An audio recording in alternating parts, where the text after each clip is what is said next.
کچرته دولت وي دا د علم د عالمانو د قدمونو لاندې به وي، کچرته عزت وي دا د عالمانو د قدمونو لاندې ده، کچرته مقام او مرتبه او بادشاهي وي دا به د عالم سره وي.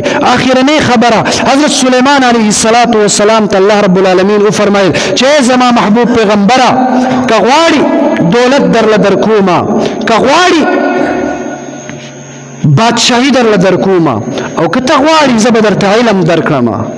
لیکن په دې درې سوالاتو کې په دې درې دعاګانو کې بستا یو دعا قبليږي، یا خو د علم په باره کې دعا قبليږي، یا خو د دولت په باره کې دعا قبليږي، او یا د بادشاهي په باره کې دعا قبليږي.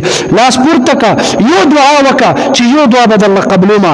سليمان عليه السلام خو د الله محبوب بندو او خيارو پیغمبرو، هغه د الله په دربار کې دعا وکړه چې الله پاکه ما ته علم راکا، نه می دولت پکار دی نه می بادشاہی پکار ده، ای الله پاکه ما ته علم راکا. الله چې کله سليمان علیه السلام ته علم ورکو، هم دغه بادشاہی د سليمان علیه السلام د قدمونو لاندې.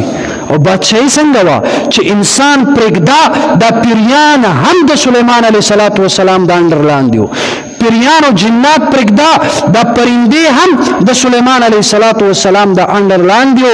مطلب دا چې بادشاہی به هم حل درته ملاويږي چې کله ته علم زده کی. خو کوم علم؟ د الله د پیغمبر د احادیث او د الله د کتاب د قرآن علم وکي او په دې عمل وکي، دا د دنیا د بادشاہی او د دولت نه بهتره ده.